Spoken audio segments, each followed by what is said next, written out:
Timnas kita isinya kapten semua, bukan cuma Bang Jai, tapi ada 12 main timnas kita yang masih dan pernah menjadi kapten di klubnya masing-masing. Buat lo yang pengen update terus tentang timnas Indonesia, follow gue dulu. Sikat. Oke, kita mulai dari baris yang paling atas dulu nih. Yang pertama, Rizky Ridho masih menjadi kapten di Persija Jakarta. Begitu juga dengan Ricky Kambuaya menjadi kapten di Dewa United.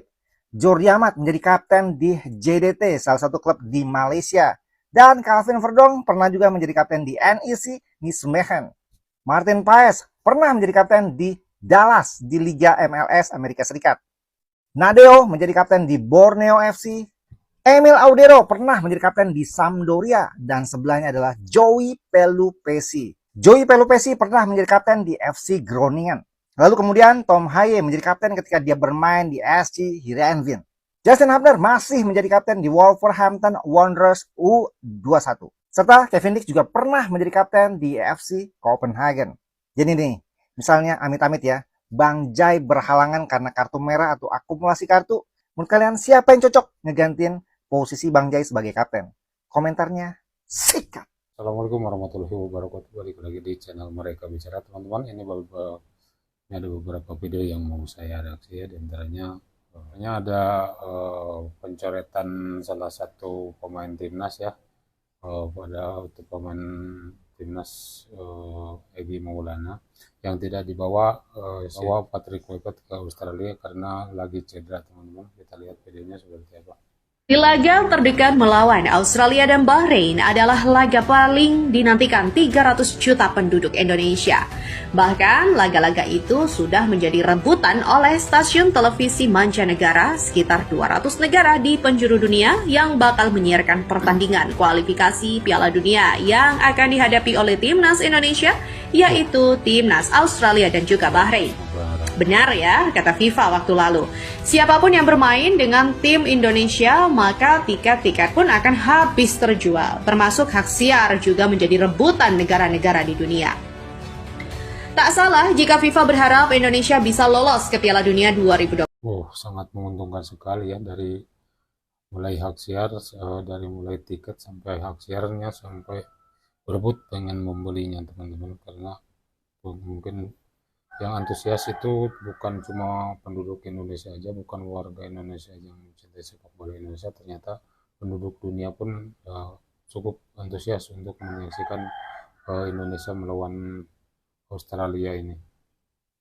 Terus Indonesia melawan Bahrain juga nanti banyak sekali yang meminta hak siar untuk siaran langsung menyiarkan Indonesia versus Bahrain nanti ya. Karena secara komersial bakal untung besar.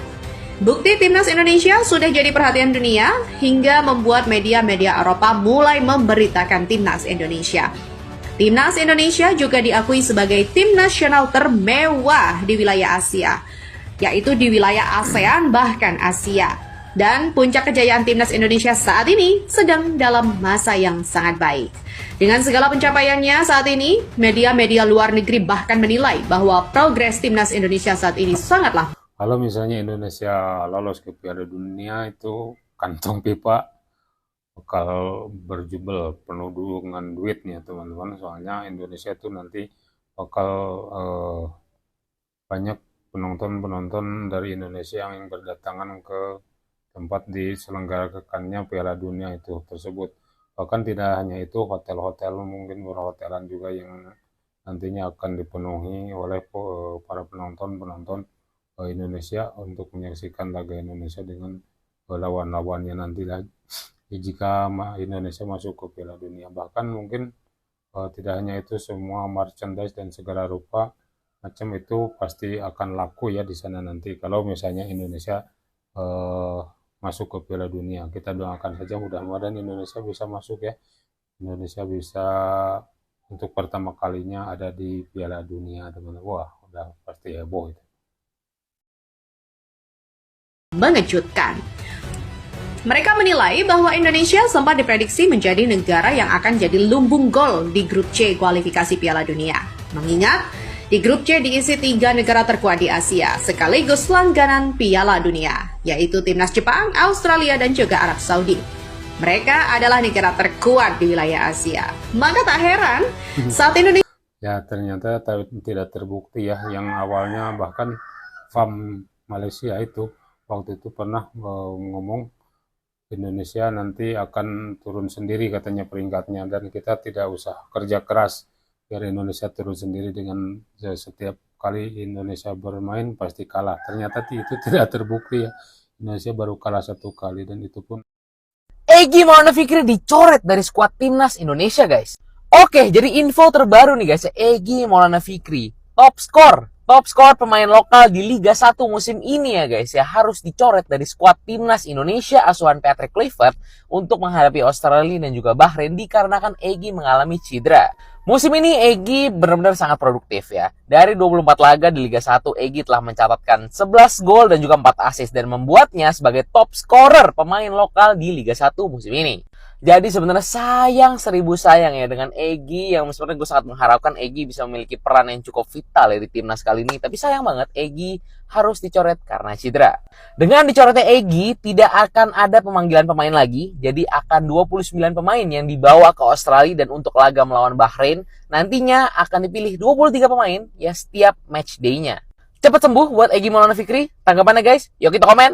Let's go. sangat disayangkan ya Egy Maulana Fikri yang begitu impresif di timnya. Dia cukup banyak mencetak gol, permainannya juga bagus, tapi sayang karena dia mengalami cedera jadi tidak ikut ke rombongan Kluivert ke Sydney ya. Sangat disayangkan sekali, tapi mudah-mudahan kita doakan Egy biar cepat sembuh. Mudah-mudahan nanti di Indonesia dia bisa bermain, teman-teman. Udah sembuh ya, mudah-mudahan kita doakan aja.